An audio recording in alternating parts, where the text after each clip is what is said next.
There we go. Hi, everyone. Welcome to the 31st Hohner live stream here on the Hohner YouTube channel, together with Tomlin Leckie.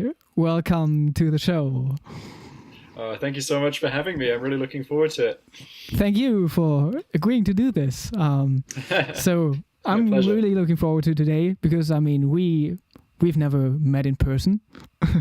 No. And in general, I'm always very happy with this live stream, especially during 2020, to stay in touch with the harmonica world, because all the harmonica festivals and events aren't happening. So that's a good way of doing it. So welcome to everyone who's watching. To everyone who doesn't know about Tomlin, I would say he's one of the most important figures in harmonica education right now, with a lot of subscribers on YouTube, over 130,000. I'm sure you stumbled upon a video of him before. So I might have looked a little bit different. I might have had a beard or long hair, that's no true. beard but long hair, or short hair with a beard. I change hairstyle a lot. I did my research. I should have done this. Maybe should have made a little collage of your styles or something during the years. Oh, it's bad. It's really bad. So the first video I found was you uploaded it 6 years ago. Was that actually the first video, or are there some others that you set to unlisted or something? Yeah, so I think there are videos from a few years before that, and I do still sometimes they are unlisted, but I do show them anytime I want to make someone laugh because they're quite funny. Nice. Yeah. So I did my research. I mean, you're from Edinburgh. That's where you are right now. Is that true? That's where I live now. I've been here since 2010. It's 2006. Wow, that's a long time. Before that I was in France, and before that England, before that Argentina. Oh wow, okay. Because that's what I secretly discovered on your Facebook, that you were actually born, or you are from France. So I was born in England, but I went to school, kind of half in England and half in France, and a little bit in Argentina when I was very small. But I did my high school in France. Wow, that's great. So you can speak a little French. Yes. Okay, I forgot everything. I learned it at that's school. Okay. But You're doing great. You're doing English and German. I think that's enough. And a little bit of Dutch. There's somebody from Holland watching, I think, or Very South cool. Africa would also be an option to make use of my Dutch. Definitely. We've got a very, very global audience. I'm seeing lots of different places watching. We've got Sarthak in India, Mark in Boston. Also Hamburg, Canada. where I am right now. Very cool. Do you know who's watching from Hamburg? Is it someone you know? Oh yeah, he's from the German live stream. That's Nice. Thomas. Very cool. He's always recording a lot of songs and uploading them to the Discord server. We really can't listen to all the songs he's uploading. He has a big repertoire. Oh, yeah. That's very cool. That's very cool. We've also got Ecuador. We've got Andres in Ecuador. Greg's one of my guys in Australia. Very cool. Bulgaria. This is awesome. I'm very excited to have such a global audience. Thank you for tuning in. So I remember that I did a few months ago that's some time ago already, maybe a little Q&A for your students. So I'm happy that you're here on this Hohner Live today. So of course we want to start with your musical beginnings. Also Richard has been asking that, how long have you been playing? I mean, I see a lot of guitars and string instruments in the background. What was your first instrument actually? Okay, so my first instrument was guitar, and I was actually quite a late starter. I picked up guitar when I was just about to turn 15. And up until that point, I was going to be a psychiatrist. And then as soon as I got that guitar for Christmas that year, that was game over. I wanted to be a musician. What did your family think about that? They thought it was a great idea. Oh, wow. They were actually secretly hoping that I'd find something more interesting than psychiatry. That's great. So yeah, they were very, very pleased that I wanted to be a musician. But I left high school and went to music school to study, and then I got tendonitis in both my wrists, so I had to stop playing guitar for 18 months. And you know what it's like if you're a musician and you're not allowed to play, you have to find some way to express yourself. 2020. And I was yeah, 2020 hashtag. And so harmonica seemed to be the best thing for me to try and do, because it didn't need quite so much kind of fine motor control. And so yeah, I started playing harmonica in 2006, and that was the start of it. And basically kind of taught myself from YouTube, and Adam Gusso was kind of the most important person in my life for a very long time. And then I went to the streets and started busking, playing guitar and harmonica and singing with a band on the street in Edinburgh, and then became a musician and all that stuff. That's a great story. It's better than mine. What's your origin story? Oh no, it's like that's not the topic of today. But I mean, I only started 2 years later, like in late 2008, I think. There was just a talent show on TV here in Germany, who were some guy who was also like partly homeless or something. Like it was part of the story, like nice. that made him win the whole competition. It was like America's Got Talent, but in Germany. Okay. And he cool. played harmonica, and I was like a big fan at that point, and bought my first harmonica right after that. But how old were you? Because you're a bit younger 13. than me, aren't you? 13. Okay, yeah. so I started when I was... So in 2006, I was 19. Yeah. So you got a head start. And now people are starting even earlier. Like, I don't know if you've noticed, like, these crazy videos of these Chinese kids. I don't remember their names, but on Facebook, you can listen to them. Oh, yeah. Playing, like, even some jazzy stuff on the diatonic with 9 years. Yeah, I saw a video of this little girl playing some Big Walter, and like everything, exactly. All the slaps, all the little idiosyncrasies were just perfect. And she must have been, I don't know, like 10 or something. It was really upsetting. Yeah. I was super impressed, but it made me feel pretty old. Want to quit? Yeah. But like, what was for you? What was like the reason to? What was it really like? The reason to play harmonica, that you couldn't play guitar, or was there something else that really like sparked your interest, especially with the harmonica? Well, it was interesting because it was literally just because I couldn't play guitar, and actually for the first few years of playing harmonica, I didn't really like it. And that's going to upset some people, but it was because I was so upset at not being able to play guitar that harmonica felt like it was second prize. And then it was only kind of gradually starting to play it with bands and realizing that it was just so much fun. And people don't hear a lot of harmonica, certainly not around here in Scotland. So I do, like, I'd play a guitar solo, and there'd be nothing. And then I'd play a harmonica solo, and people would be like, wow, harmonica, that's cool, just because it's quite unusual. And then I just slowly got into it. And it's been a long time falling in love with it. I'm definitely in love with it now, and I have been for a few years, but it wasn't a kind of instant thing. And it actually took me quite a long time to discover the great harmonica players. I got really excited about Adam Gusso. I got really excited about Jason Ritchie. And for a long time, that was kind of it. That's all I listened to in harmonica land. Yeah.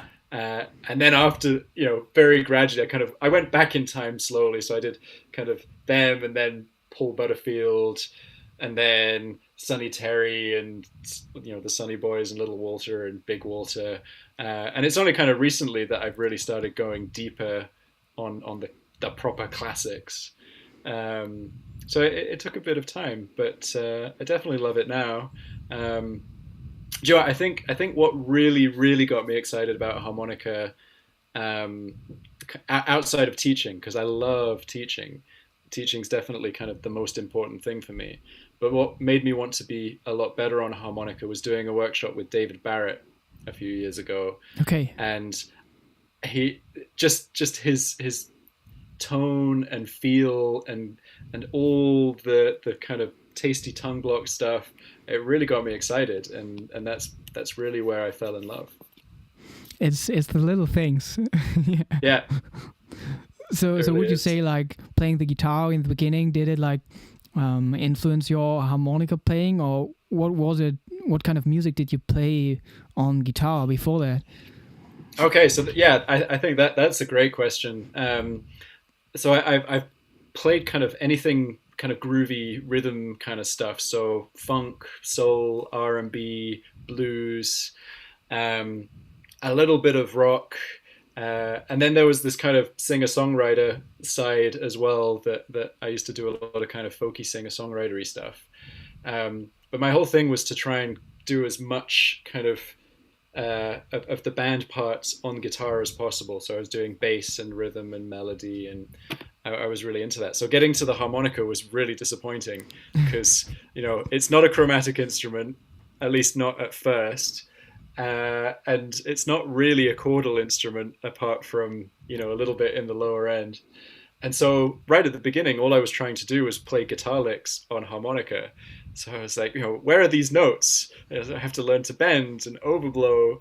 And, that was kind of where I started. And it was only later that I discovered all of these great players who don't do the kind of extreme bending and overblowing, and actually use the idiosyncrasies of the instrument to get really cool kind of sounds and ideas. And this kind of idea that a lot of classic blues players, between holes 1 and 6 will be very kind of blues scale minory sounding in second position, and then 6 to 9 they'll switch into these kind of sweet major pentatonic melodic ideas, which is such a harmonica trope. And I didn't think about doing that, so I was just kind of playing 6 overblows and 7 overdraws on occasion, and kind of being very minor all the way across. And it took me a while to think about the harmonica like a harmonica rather than a guitar. Yeah, that's these are like, I have similar thoughts. Like, even if you're doing all the crazy overblow stuff and stuff like that, I'm really just really concerned about I want to show the strength of the instruments, especially on stage. I'm practicing the stuff that really sounds bad, but I'm not going on stage with it. But you strike a really good balance, because you do the stuff that you really push what the instrument can do. You play chromatically, but you also think about all the vocal bits of the instrument and making it. That's what harmonica is great for. It's the articulations and that kind of extension of the human voice. It is, and that's what I also noticed in music production, also recording for other people, who told me, "Oh, I never recorded harmonica before. What am I gonna do?" And in the end, all of them said, "Oh yeah, I just got to treat it the same way I treat a vocal." Yeah, definitely. Yeah, that's what harmonica is about. Absolutely. And thing is, if I could play chromatically like you can play chromatically, I'd be very happy. But I can't, so I've given up and started to go more old school. Oh yeah, and I'm missing out on that a little. No, you're doing great. I love your style. I was into that at some point, heavily, and also a 100% tongue blocker at some point. Really? Oh yeah, that's cool. Just because of Dennis Grunling. Okay, that's fair. That's a good reason. That was like a little period in my harmonica journey. Wow, you all heard it here. Konstantin used to be an exclusive tongue blocker. Yeah. And it's still useful. Like, I think that's the thing. I'm sure you get asked this a lot. I get asked it a lot, where people are like, should I lip purse? Should I tongue block? And the answer is yes. You should do both. They're both great techniques, and the more great players you listen to, the more you realize that they do switch between the two techniques. Most players do a bit of both. Very few players just do one or the other. yeah. There are exceptions, but the majority, I would say, mix it all together because there's too much good stuff on both sides. So how was your beginning of playing the instrument then? Like, it seems to be like the case that you also like just watched a lot of YouTube videos. Yeah, yeah. So I watched. I mean, so if you kind of think back to 2006, I think that was just around the time that Adam Gusso was uploading his first videos. Okay. Ronnie Shellist, I think, uploaded his first video before Adam Gusso. It was around then, 2006. It might have been beginning of 2007, but it was that time, and that's kind of all there was to learn from. So every time Adam would upload a new video, I just watch it over and over and over, and try and work out what he was doing. And yeah, that I was just kind of learning what he was sharing. I didn't actually think to go and listen to harmonica players because because I already had quite a lot of music theory from being a guitarist. Oh yeah. So I just wanted to learn how to do guitar stuff on harmonica and pick up on any kind of extra techniques. And then I remember I used to read like forums and blogs about harmonica. I don't know if there people are still writing blogs, but there was one called Overblog. All these blogs, I think like most of them don't exist anymore. Yeah, but like there was a site called overblow.com exactly, that had which is gone. all the information. Is it gone? Yeah, I mean, like I wanted to send it like to students and stuff. Like, there was like this little layout thing where you could pick the scales and like arpeggios, and it's not online anymore. Man, that was the best site, and that's where I learned how to set up my harmonica. It's how I broke loads of harmonicas trying to emboss them. Expensive website. Like, yeah, but no, it was great. Like there was this wealth of knowledge, and forums were great for that. I mean, the Modern Blues Harmonica Forum, Adam's forum's brilliant. Yeah, I just kind of any bit of information that I could find, I would try and absorb. Yeah, I can totally understand. It was the same thing for me. It was like only YouTube and I don't know, like just searching Jason Ritchie and like looking up videos of like some guy in the audience recording his concert from the last day, and if there was something in there I couldn't do, I would just learn it on the same day. Nice. That's what I did for some time. Yeah, but that's good, and I think sometimes there's too much out there, and I'm definitely to blame for part of that. I've put out a lot of videos, and there are a lot of other videos out there, and there's so much that people don't go in deep on one thing, whereas right at the beginning of YouTube, when you had 20 videos at one point about harmonica, then that's all you had. So you learned from that. Yeah. Like I remember watching. Do you know Chris Mikulek, Buddha? Yeah.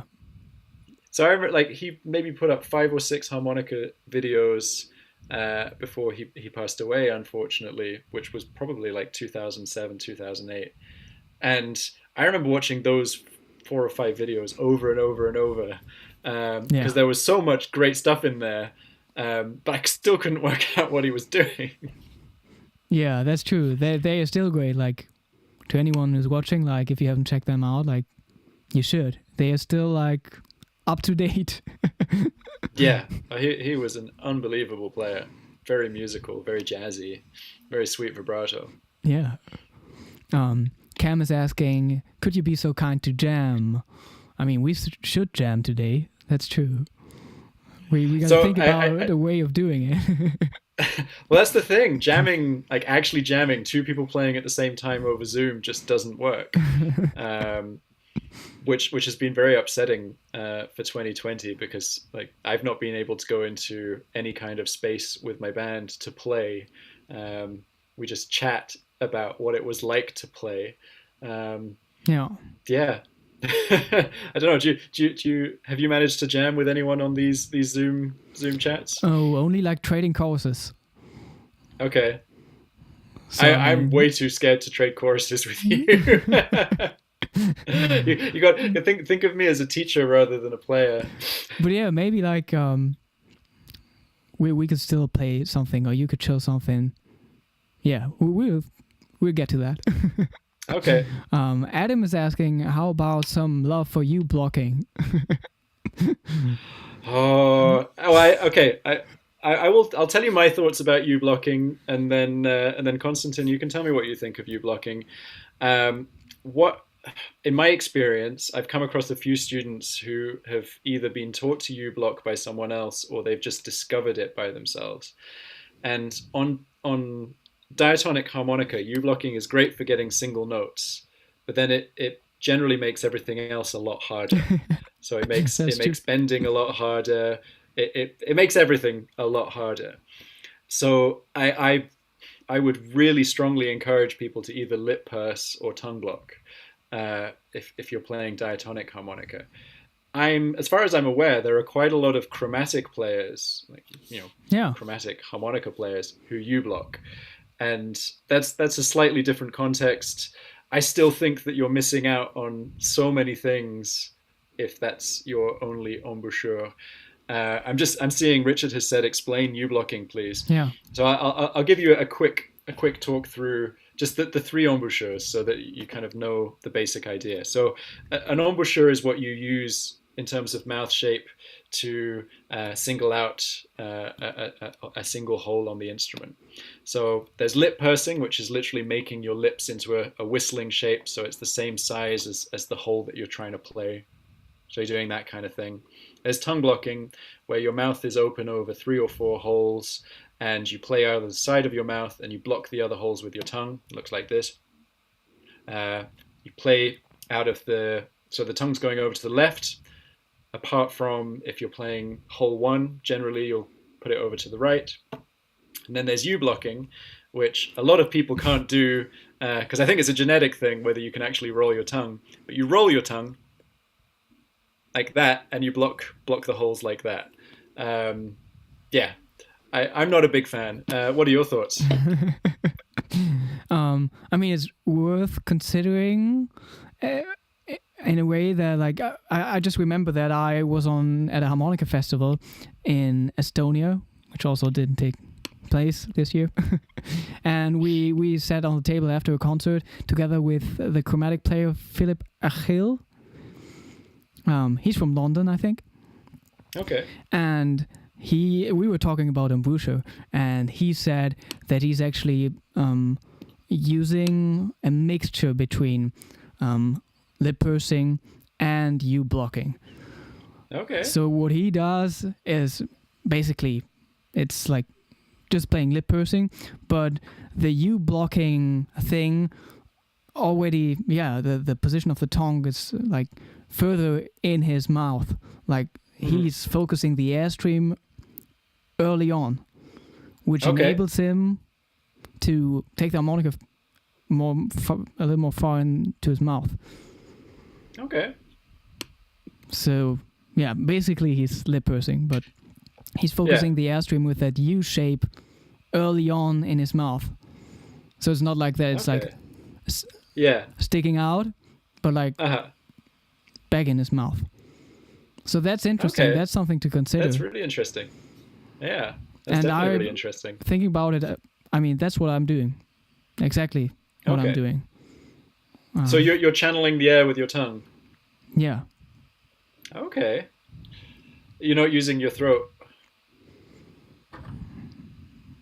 No, like you talk about like using the throat to channeling the airstream? Well, not to channel the airstream, but I'm thinking about like tongue throat for modulation, so for pitch changing, bends, etc. Okay. Like, do you use exclusively tongue, or do you use the throat? Only if it's needed for the blue stuff. Yeah.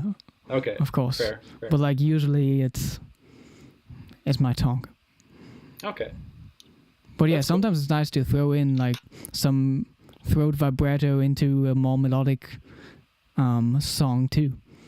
Oh wow! Thank you so much. That's like a premiere. Like we have 100 people watching. Now it's cool. 99 again. But oh no. That's great. Thank you for tuning in. Also, some past guests of the Hohner Live were tuning in. Babak was here from Iran, and very cool. Lafalo Harmonica is also there.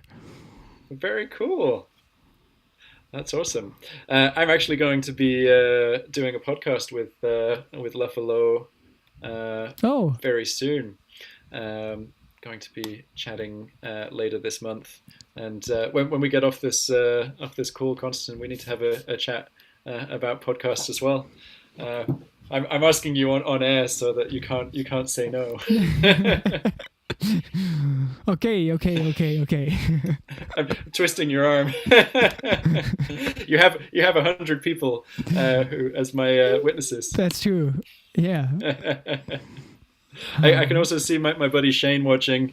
Shane Sager, who is an amazing chromatic player, plays with Sting. Very, very cool. Oh yeah. Definitely worth checking out. I discovered him through Instagram, I think. Yeah, you should chat to him. He's a very cool dude. There are many questions. Okay. The question I like is asking for a good harmonica book.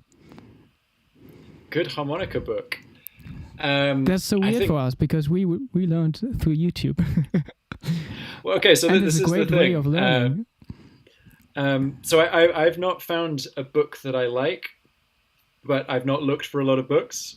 The book that a lot of my students say is great, and I can believe it, is Harmonica for Dummies, which was written by Winslow Yerxa. Yeah. And I've chatted with Winslow, and he's such an amazing teacher that I'm absolutely certain that his book is going to be brilliant. So Harmonica for Dummies is probably the place to start. Nice. What do you think? Have you come across any good books? I don't know about too many actually. I started with a book which was written by a German guy called Perry Letch. It's just called Blues Harp. Okay. But yeah, besides that, I don't know about the other books. Like I know about the Steve Baker, the Steve Baker song books, which I unconsciously downloaded like the backing tracks basically illegally like 8 years ago, and like Steve was writing Does an email Steve to know? me and he said, you know that's like my backing track. And I just didn't know. Didn't know. We believe you. So yeah. Nice. But talking about beginning harmonica, like what's the first thing that you teach in the first lesson with a beginning student? Like where do you start? Well, I start with kind of absolute basics. So understanding how to hold and kind of basic idea of the construction of the instrument, because I think knowing a little bit about how it's made is quite useful, and understanding that you've got your draw reeds on the bottom and blow reeds on the top, unless you play upside down, which there are some great players who play upside down. Lee Sankey pops into my head. Did Butterfield play upside down? Am I imagining that? Could be the case. Yeah. I think Butterfield played upside down. Hank Shreve plays upside down. He's an amazing player.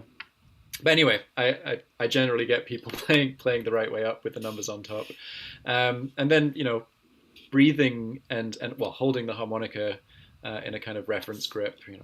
left hand, that kind of thing, making sure you've got a stable bass. And then I work on breathing, so kind of just playing chords, holes 1, 2, and 3, and being as relaxed as possible. Just the, and then that quickly becomes a kind of train rhythm. Yeah.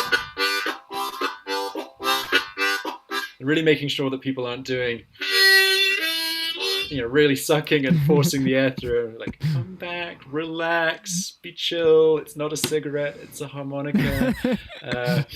And that's you. I think that's the most important thing at the beginning, is getting the breathing and the relaxation down. Plus, people love playing. Yeah, that's rhythms. So important, because it could really get into your way, like, after some time. Yeah, and then from there, I'm quite quick to get single note playing and basic melodies. But one thing that I get people doing right from the beginning, especially if I'm working with them face to face, is I get them playing along with a guitarist. So playing over a 12-bar blues and understanding how you can fit a harmonica over a 12-bar blues just by playing root notes. Yeah. Because I think that's something that a lot of people get quite nervous of. In the early days, they think, one day I wish I could play with a guitarist, and it's something that they think will be years away. And you don't actually need a lot of knowledge to be able to jam with another musician. So getting people doing that right at the beginning, I think, is really essential. Great. Yeah, it's about making music, like, already in the first lesson, like.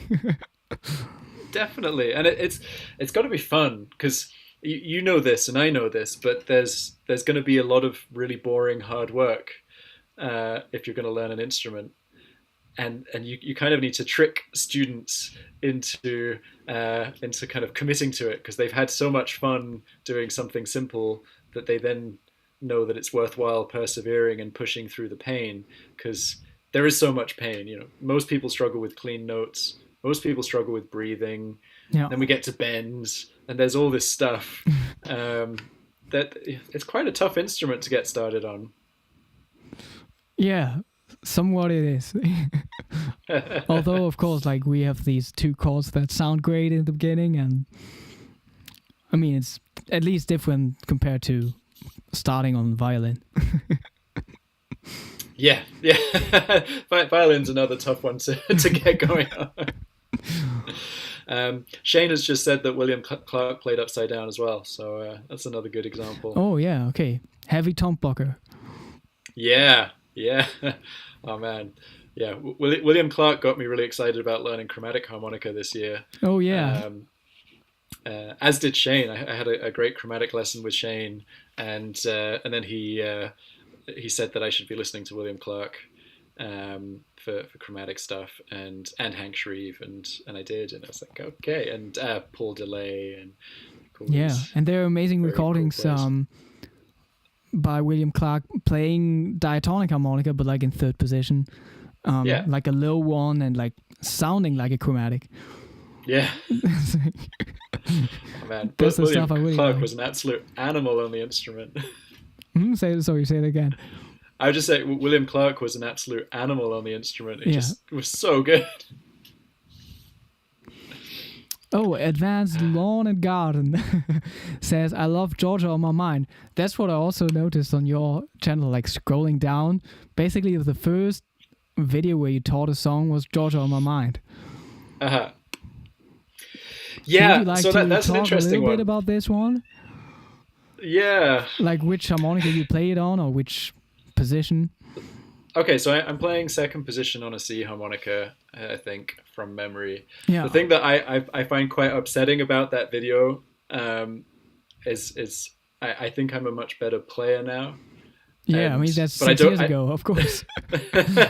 I don't want to take that video down because it's got so many views, and I get a lot of people coming to my website from it. But every time I hear it, when someone says, I was working from your video and I'm learning how to play Georgia, and I listen to me playing, and I'm like, oh, it's so bad. You should listen to some of my newer stuff. I'm better at bending. Yeah. Oh, he also writes that 12th position works out fine. Yeah, even 11th. Like there are so many versions 11th out position. there.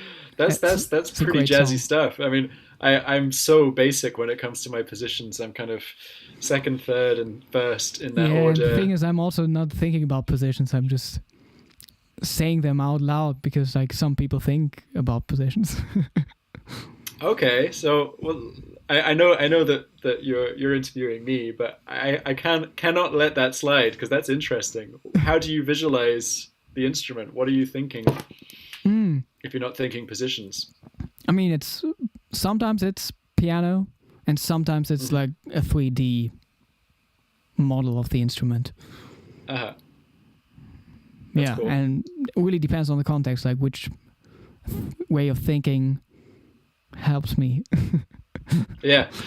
That sounds completely nuts, but I totally get it because I for the longest time had a kind of guitar in my mind when I was playing harmonica, Nice. and over the last couple of years, I've now had this kind of the 3D mind map of the instrument. Um, and I suggest that people check out a really interesting study that Lee Sankey did Yeah. called Brainstruments, where he interviewed a bunch of professional players and amateur players and found that all the pro players had some kind of mental model of the instrument. It's really interesting because I think that makes a huge difference. But I do definitely think in positions, Yeah.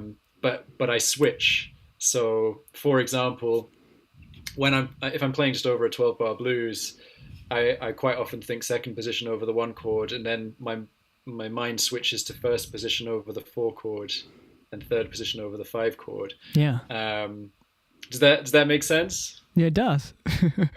But I'm guessing that you're probably thinking more chord changes rather than positions. And Yeah. are you changing key in your mind? So are you thinking G, C, and D if you're playing on a C harp? Yeah, thinking about the notes too. Yeah. Okay, that's cool. But yeah, that's a great study by Lee Sankey, like, and it's so obvious that like a harmonica player had to do this. Yeah, And yeah, like definitely. see, it seems to be the case that like every instrumentalist has like some kind of visualization in his mind. Yeah. No, So I are think you it's interesting. also practicing in your mind without having the harmonica in your mouth? Yes. Yeah. Definitely. Okay, Uh, that's like a big one. Yeah. I think that that's the game changer. Yeah. I think if you do mental practice, it's really boring. Let's just put that out there. It's really like it's not the fun bit of the instrument, but it makes a huge difference in terms of internalizing just kind of the patterns and arpeggios and scale shapes. Yeah. Um, yeah, I've spent quite a lot of time, on trains or on the bus, or when you're Exactly. traveling, and you don't really want to be that guy who's playing harmonica in the middle of the train because nobody likes that guy, especially if it's playing one scale over and over for an hour. But if you're thinking about it in your head and then you start manipulating it in your head, it's really huge. It makes a big difference for your playing. Yeah. Oh yeah. Yeah, I did that at school. Like Rather than doing your schoolwork. yeah. Yeah, I don't know if that was like a group work, like in art class or something. I had the time to like practice some harmonica in my mind. Or like I even like went to bed and like went through like all 12 keys playing all the things you are in my mind before falling asleep or something. Like that was a crazy Wow. time. That was a crazy time. That's amazing. I It's mean, that's not like that badass. anymore. I wish I could do that. um Yeah. yeah, but like every way of thinking about the instrument is like valid. Yeah, Positions are great. absolutely. No, definitely. And I know that there are a lot of students who struggle with reading either music or tab, or kind of knowing the notes. But then you listen to them play and you realize that they understand music. Yeah. They don't necessarily have it verbalized. And a lot of students worry about that, and they really shouldn't. if you're able to make music, that's brilliant. You don't actually need the knowledge. The knowledge generally makes it easier to make music, but if you're already there, or to kind of communicate.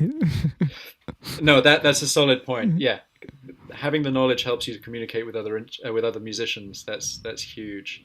But even then, like there are ways around it. Definitely.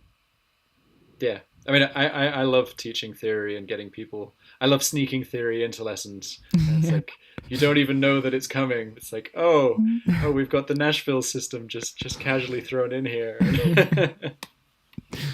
Yeah, I'm thinking about Bela Fleck, the banjo player Howard Levy's playing with. I think he also only knows how to read like banjo tabs. Oh yeah. And he wrote a whole concerto for an orchestra plus banjo using his tab system. Wow. And of course, like just translating it on the computer, but like he wrote a whole concerto with that.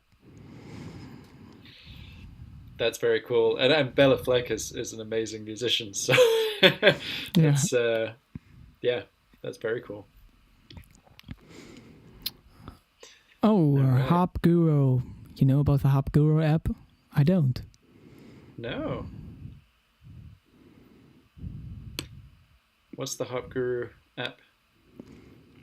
We're being told not to follow the link to the Harp Guru right now. Okay. We won't, but maybe we will later. Nice. So, yeah. Of course, like a big thing for you today is your harmonica school, your online harmonica school. Was it like a natural progression towards that? Or did you have the plan like, oh yeah, I want to have an online harmonica school and upload harmonica videos regularly every week and stuff?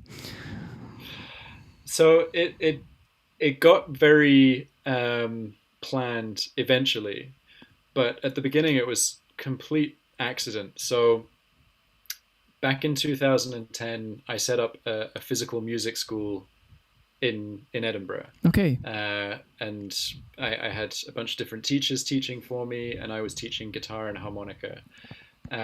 We had a studio space. It was kind of a very traditional music school.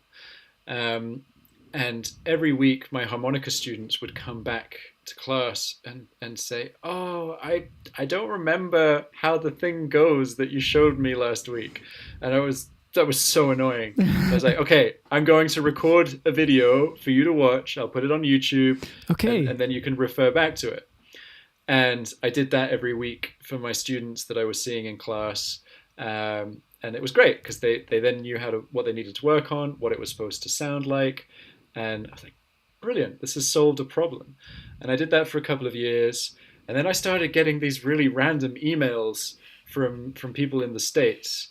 Like, hey, Tomlin, this is Jack from Texas. Do you do Skype lessons? And you know what it's like. If you're a musician and anyone offers you any kind of work whatsoever, you say yes, and you work out how to do it afterwards. I was like, yeah, of course I do Skype lessons. I've always done Skype lessons. I was like, this is nuts, because I do a lot of work advertising my music school here in the city I live in, and that's hard work. And then these people who I haven't even tried to get, to give lessons to, starting to get in contact with me. So I started to then think, okay, there's something in this. And I did remember kind of how frustrating it was when I started learning, not having a curriculum, not knowing where to go. Like, all the information was there.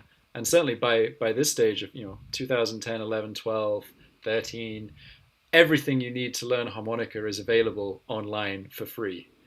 Okay, I'm saying that unequivocally now. And I truly believe that still.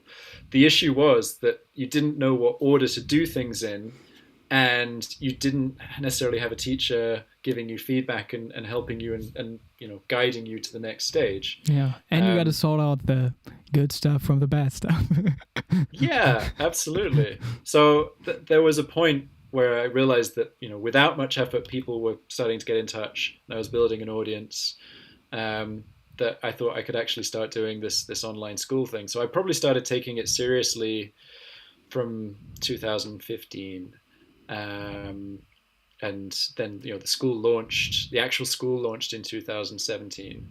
And yeah, I'm still very passionate about kind of getting that curriculum together, but I really want to get other teachers involved in it as well, because I'm a very general player and teacher, and having people who are more specialized in specific areas, I think would be great. And if there was one place where you could get it all, that would make it easier for students to just know where to work on things. Because it with other instruments it's quite easy. If you want to learn bass, you go to Scott's bass lessons. If you want to learn drums, you go to Drumeo. Harmonica, it's still quite spread out. So yeah, it turned into quite a focused thing from about 2015. So right now it's the Tomlin Harmonica School, and at the same time you're still working with your band. Is that the Strollers band? No. So Strollers was the band for a while, probably from 2008 to 2000 and I took a big break from playing live when there was a period when I was teaching a lot. I was kind of teaching 40 lessons a week, and I was doing the YouTube thing, new lesson every week, and trying to build up the online school. So I stopped playing live, and now I've got a new band called Delacroix that we started doing stuff. I think it was last year. Okay. But yeah, I mean the band, I want it to kind of do more stuff, and I want to record an album. And we started by doing weekly YouTube videos, kind of full live band recordings, which was a lot of fun. But we had to stop for a couple of reasons. So we had to stop because of COVID, as with so many things, because we couldn't all be in the same room. And we also ran out of money to record in the recording studio. So the plan was to record an album, to then fund more YouTube video stuff, but we didn't get to do that yet. But hopefully we'll be able to do that. Yeah, soonish. it can be expensive to go to a studio. Yeah. But are you playing harmonica exclusively in that band, or are you also playing guitar there? So in that band, I'm singing, and so I'm the band leader. So I'm singing and harmonica. Okay. And a little bit of guitar, but mainly singing and harmonica, because I'm really enjoying that role. The kind of the harmonica band leader is a very fun role. And the guitarist in the band that I play with is just such a beast of a guitarist that I'm too scared to play in the band with him. He's just amazing. I never heard you sing, I think. I will. Where can people find out about this? I wanna check out the video. If you go to Delacroix, we have a YouTube channel. I think we've probably done 40 plus live videos. Okay. Some of them are messy, but I'm generally pretty happy with it. So I also want to talk about equipment. Okay. Of course. So I mean, the first thing is like the most important thing, like, is your instrument. Like, what kind of harmonicas do you like to play right now, and what was like the first instrument that you played? Okay, so I'm a little bit of a harmonica slut, and I play a whole bunch of stuff. Okay. I remember the very first harmonica that I played was a Lioska, and I thought it was the best thing ever. And then I got a marine band, and I thought that was the best thing ever. And then I got a gold melody, and I was just like, oh, this is amazing. Basically, I did this with every new harmonica I got. And now I've just kind of ended up playing absolutely everything. Well, not everything. I have specific types of harmonicas that I like, but I play a little bit of everyone's. So I play some Hohner, I play some Suzuki, and I play some Zeidel. Oh, yeah. but generally I like I mean, that's kind of the classic. I mean, it's What's that? obvious. It's obvious, but like that's why I had to ask you for another picture, because like the first picture you sent me for the thumbnail had like another brand on it. Well, yeah, I was being a little bit mischievous on purpose, and I knew why you asked for a different picture. Basically, just so people know what I did, because I'm a little bit mischievous like this. I did something like this, and Yeah, it was like what I could have done was something a little bit more. Actually, do Honers? Yeah, Honers do have stuff on the back, but I didn't want to make it that easy. Yeah. I love Hohner harmonicas. I love Seidel harmonicas. I love Suzuki. At the moment, I'm generally playing crossovers and Marine Band Deluxes and Seidel 1847s. Basically, I love the kind of classic sandwich style harmonica. I'm not a fan of recessed combs, so I don't really like plastic combs. Mm-hmm. So yeah, that's kind of it. I have a couple of customs, some Zajac customs, and some Joe Spires customs. But really, I'm really happy just with out of the box generally. Yeah. I just got an out of box F harmonica because I didn't have one. It's weird. I don't play plastic comb harmonicas, and yet there we go. my F is a what is it? A rocket amp. It's a nice harmonica. Yeah, I especially ask for it because like I think that the rocket amp is like very loud, and it's like for an acoustic country session, and I don't need overblows and stuff, so it's the perfect instrument for that. Mm-hmm. But I mean, most of those harmonicas, like most of Hohner's stuff, Marine Band, Rocket, like it generally overblows out of the box. Yeah, I can get all the like 4, 5, 6 overblows. Definitely. So I mean, you might want to do a tiny tweak, but basically, I spent a long time tweaking my harmonicas, and then I had a horrible day where I was playing a wedding gig. And I used to have all my harmonicas in one of these cases, in just a leather harmonica case. And what you'll see, I've got my harmonicas lined up like that. And the reason is I used to have them lying flat. And at this wedding gig, I'm not sure if it was me or someone else in the band, but basically the case got trodden on. And all of these harmonicas that I had spent ages setting up just right were flattened and completely destroyed. And I was just like, what am I supposed to do now? I went out and got out of the box harmonicas, and I couldn't play them because I was so used to playing these very airtight, customized harmonicas. It's like, no, I'm not doing customs anymore. I'm just going to play out of the box because it's much easier in case of disaster to be used to playing anything. Oh yeah, I remember like having my custom C harmonica in my back pocket and then sitting on it. It wasn't good. Not a good idea. Frank is dying to get an answer from you, like asking for your first song that you played on harmonica. Oh, that's a great question. So the first actual tune that I learnt, I think this was one that Gusso taught, but it was just taps.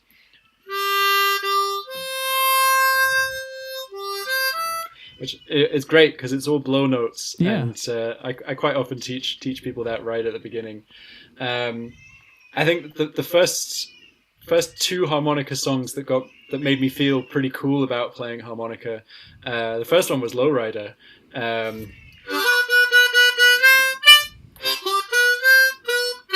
then getting that.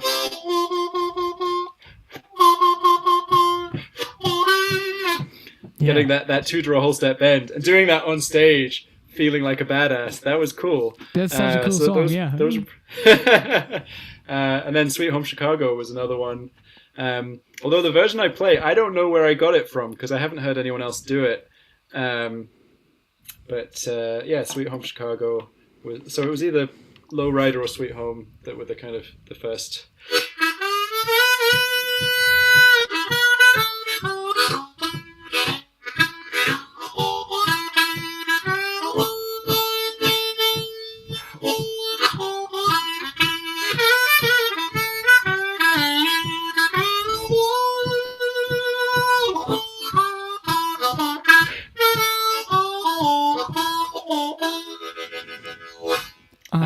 And that was yeah. a fun one to kind of throw into the mix. So yeah, a bit of Lowrider, a bit of Sweet Home Chicago, and I still play those with my band. Those are still songs that get played in the set, and they're really bored of them. They're so bored. I mean, I've been playing with some of these guys for 12 years, and like I still want to play these songs because they're so much fun. Nice, yeah. So in that setting with your band, I mean, I saw some pictures of that you uploaded with your with your guitar pedals. So did you get into like using these with harmonica too? And which microphone do you use on stage? Oh man, so this changes all the time. Okay. So I don't know about you, but I'm compulsively tweaking and fiddling with my pedal board. Yeah. So at the moment, my harmonica pedal board is really messy because I'm kind of in between ideas.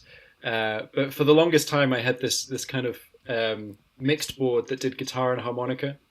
So I had an A/B switch, and I'd switch between guitar and harmonica. Oh, okay. Have loads of different effects kind of mixed between the two. But now I've got two separate boards, and basically my guitar board is done. I'm very happy with it. My harmonica board has been simplified massively, and I can show you the basic ideas. It's really untidy because I literally just ripped it out a few weeks ago because I'm not happy with it. I've not even wired it up properly or at all. But basically there are just going to be two pedals on it, which is really boring. But reverb pedal and a little delay pedal. And the reason for that is I got a new amp last year, a little Fender Champ custom shop reissue, which is just such a great sound that I don't really want anything else at the moment. But it changes, and I know that it changes because it's changed for me on guitar. Every year I've kind of gone from I'm going to have 100 effects pedals to I'm just going to go straight into the amplifier and have nothing. So it just depends what mood I'm in. But microphones, I can tell you what I've got and what I use, because I've got three that I really like. So the first one is a Shure 545. Mm-hmm. Yeah, I think it's a 545. It's the Butterfield mic, but it's being chopped up by Greg Human of Blows Me Away. So it's got a little volume knob. It's a little bit shorter. It's got the bulletizer. And this is just a great microphone, very comfortable, very kind of bluesy sounding. Not necessarily the most traditional sounding harmonica tone amplified. For that, I've got a Green Bullet, but it's not a traditional Green Bullet. It's also been customized by Greg Human. It's actually got the human element in it. Okay. And this is badass, really cool. And then I got a Bulletini, which is fun. I think it's the same element within the two microphones, but the size makes it sound quite a lot fatter. Yeah. I sometimes find it's too fat, whereas when you're cupping a bigger microphone, you get a slightly more kind of that kind of open, sort of crystal sounding blues tone. But yeah, not a traditional Green Bullet, because I think the current Green Bullets aren't very good, but with the human element in it, it's amazing. Nice, yeah. Although it's a heavy, it's a heavy one. Yeah, but it's kind of fun. I don't know, like there's something quite satisfying. Yeah.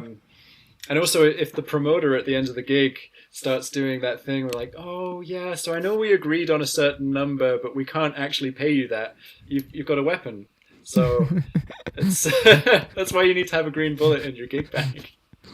There's a band from Germany called Scooter, and they are very popular actually, like internationally in some countries. And the singer is using the Green Bullet like all the time live. Nice. I think a Green Bullet for vocals is brilliant. I'll quite often do a verse, like a quiet verse through the Green Bullet, and it sounds so retro. It's a lot of fun. Yeah, I think in his case it doesn't sound retro, but I don't know what style of music is there. Like they also do some jump style and like electronic, like fast electronic stuff. And he's like basically shouting into the microphone. Okay, that's cool. Very, very cool. I'll check them out. Adam is asking a good question. I always had problems with that, like in the beginning. How do you avoid microphone feedback? Oh, that's a great question. There are a few things to think about. I think generally people have their amplifier too loud for the room that they're in. So that's going to lead to feedback quite quickly. They also generally stand too close to their amplifiers. So if you've got your microphone and then you're going right up to the amp, and why am I getting feedback? So that's one that I think is really, really important to remember, is put some space between you and your amplifier, and think about where it's facing. So if it's facing you kind of directly, then it's quite likely to feed back. So having it kind of off at an angle, or having you at an angle, makes a huge difference. Remembering to turn off your microphone when you're not playing. That's another one. Yeah, so when you like put it down and let it sit on your hand and play. Turn the volume off. I've got this volume knob here. If you don't have a volume knob on your microphone, hold it up against your chest, so you're just kind of blocking it completely. I think those are things that I would think of. Experimenting with moving around is the big one. So kind of working out what the sweet spot is, not standing too close and not playing too loud. Generally, people have big valve amplifiers that they take to small studios, and then they crank them up until they sound good, and they feedback because they've got a big valve amplifier in a small studio. And that's why I got the Fender Champ. It's 5 watts. And it's even that will feedback if you are in too small a space. So I would watch out for that. Do you have any other good feedback tips? I'm not sure, because like I don't play a lot of like blues gigs anymore. I know that this microphone, which I just got, is like not that. It doesn't have too many feedback problems compared to others. Like this is like very feedback friendly, and this is what I'm gonna use for future concerts, like classical concerts where I really just like have the microphone sitting in a stand and me standing in front of it. Nice. Yeah. I'm seeing lots of love for taps. Loads of people have said that that's the first song they did. Very cool. It's an easy one. Oh, we already exceeded like the 1 hour mark. Is there anything else in the comments? I'm not sure. Oh, did Frank like write down the tabs for tabs? I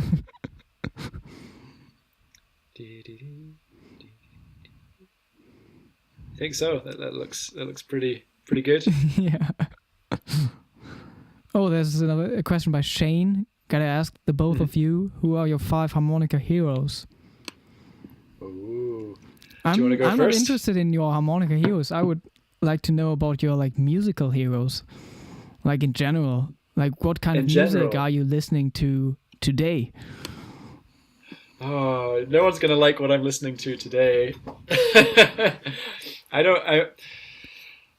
don't listen to a lot of harmonica in general. So I listen to a lot of electronic music. I listen to a lot of kind of synthwave, ambient stuff. And I also listen to a lot of very kind of meat-headed dance music. I listen to a lot of Dead Mouse and things like that. And then basically I love all music, and I anything that's groovy. So there's always a lot of kind of funk, and I was listening to a lot of Sly and Family Stone over the last week.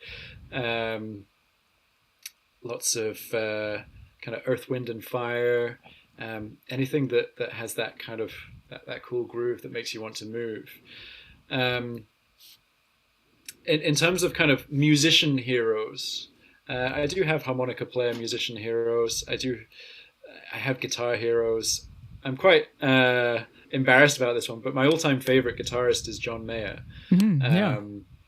And he's not the best guitarist Which I can in the totally world. understand.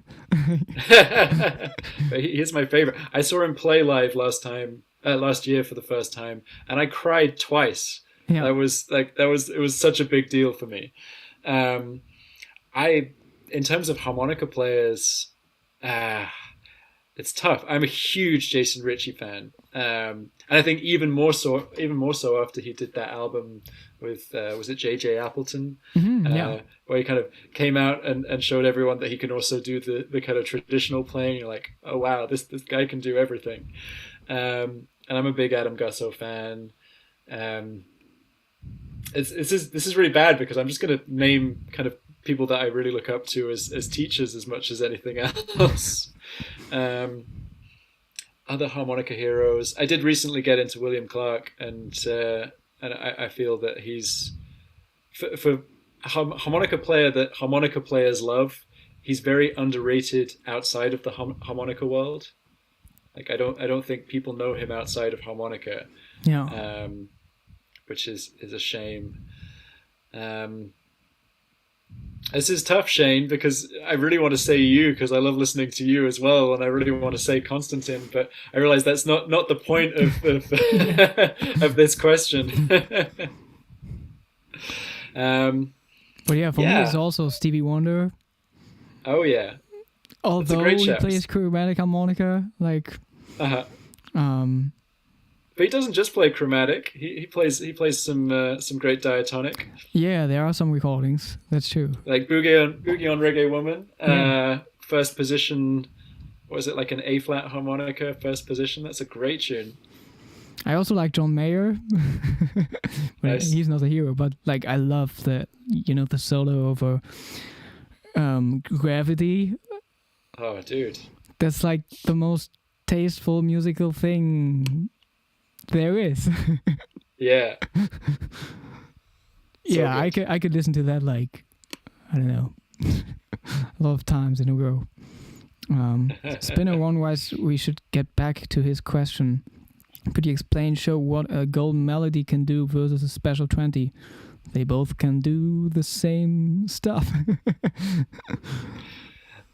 It's an interesting question though, because I think if you look at the information on the box for a special 20 versus a golden melody, people will say, the box says that the special 20 is for country playing, and the golden melody is for melodic playing. Now the special 20 is kind of the industry standard for blues harmonica players. Like almost everyone plays special 20 or has played a special 20, and it works for blues brilliantly. The golden melody is tuned slightly differently, so it's tuned using equal temperament, isn't it? I mean, so the special 20 has a compromised tuning, and the golden melody has like the tuning of a piano. Yeah, exactly. So basically, the single notes sound more in tune on a golden melody. Chords sound more in tune on a special 20. In reality, if you're sitting and playing a special 20 or a golden melody, 90% of the audience aren't going to hear the difference. Harmonica players might hear the difference. You might hear the difference when your ear gets more developed, but there isn't enough of a difference. They're brass reed harmonicas by Hohner. They all feel fairly similar. They all respond fairly similarly. What I would say is I love golden melodies, and I actually get them retuned to just intonation, so that they've got that more kind of traditional blues harmonica tuning, and they sound brilliant. So because I love how golden melody feels in my mouth. It's the only kind of almost recessed type harmonica, but I always use custom combs on it, so I turn it more into a sandwich style anyway. But yeah, I don't think the differences are important enough to stop you from playing one or the other, and you can always retune them. Yeah, but if you only have a special 20, try a golden melody too. It definitely feels different. Yeah, definitely. The thing that's nice with golden melodies when you're starting out, if you're trying to get great hand wah, it's a lot easier on a golden melody than it is on a special 20, because you don't have any gaps. It kind of sits in your hands a lot more easily. Certainly when you're beginning. When you get more confident, you can hand wire on anything. But that's a good place to start. Nice. Yeah. Yeah. Hopefully we answered every question. I mean, not every single one, but most of them. We could talk for hours. Good. We could. This has been a lot of fun. So how many people did we get watching live? I mean, 100 was the peak, I think. Which is pretty good. Cool. That sounds amazing. And from all over the world, which is, the great thing about harmonica, that it's like a small scene, but it's like very, very well connected through all of the stuff that's happening on the internet right now. Yeah, well, I mean that's what's wonderful, because I don't have a harmonica scene here in Edinburgh. I did see one of my good friends, Roy, was watching. I don't know if he's still watching. He's based in Edinburgh, and I see him at every single blues gig that I go to, because like we both go to the same gigs, because there's so little going on within the kind of harmonica world. So when you get to join in with people live on the internet, it's brilliant, because it makes the world feel a little bit smaller and makes us feel a bit more connected. Yeah. So what are you up to next? I mean, you're doing these podcasts on your YouTube channel too, and I don't know. Hopefully, we can play a little more concerts very soon. But what are your next plans?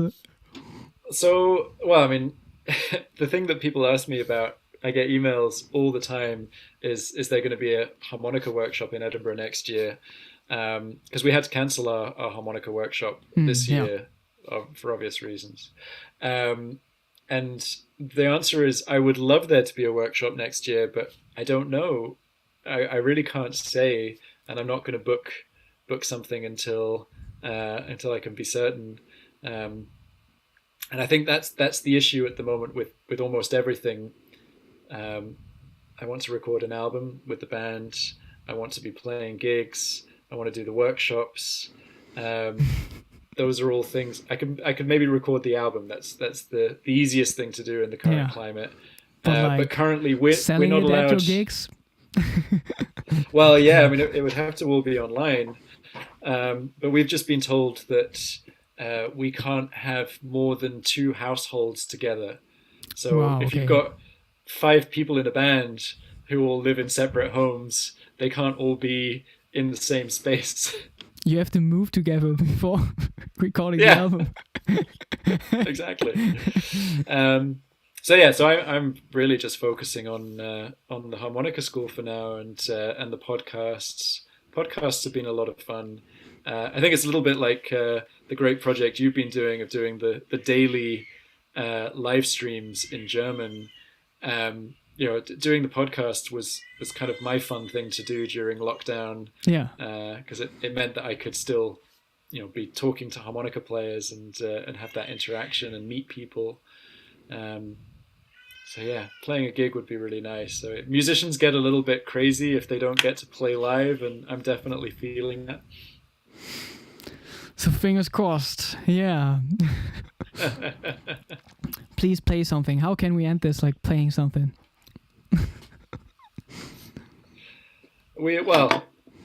I don't want to trade with you, because you're going to blow me out of the water. You want to play a little something, and then I'll play a little something. Yeah. I've never heard you play blues, so why don't you play us a little 12-bar blues? Like a tone blocking thing. Anything. Oh, I don't know about that stuff. I like my B flat harmonica a lot. Nice. That's the best harmonica I have. But I, of course, like maybe I can play like I always play jazz blues stuff. That's cool. But this is an easy melody called "Now's the Time." Oh, I think it's in. I'm gonna play my C harmonica. Yeah. Oh no, I had it in my pocket today and was like, have to clean it. Oh no, not the pocket harmonica. Not a good decision to put this into my mouth like in 2020.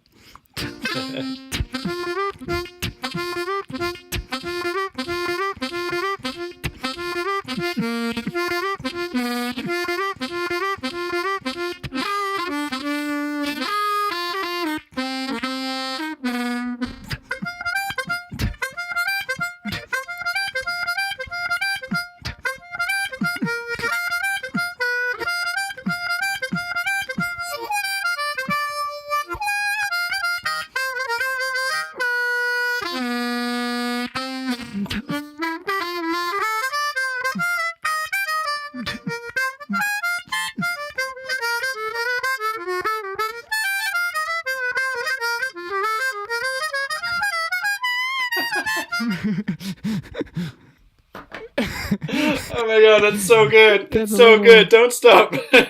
Now's the Time blues. That's very fast. It's a nice Oh, man, melody. It's like very few notes, but like has a lot of impact. Dude, that's beautiful. Well, I'm going to play something just I'm going to have a little noodle. 12-bar blues in the key of G on a C harmonica. Okay. I'm just gonna noodle.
Yeah, I really like the contrasts you use.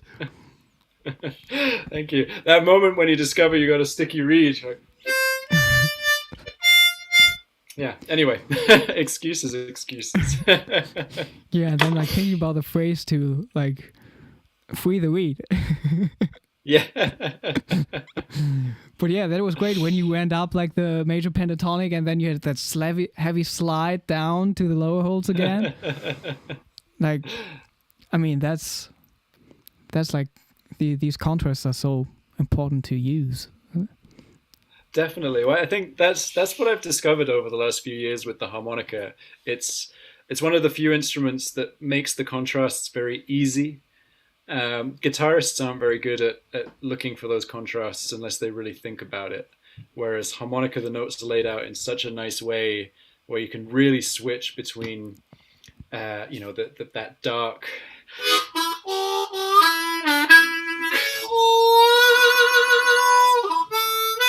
Bluesy thing to the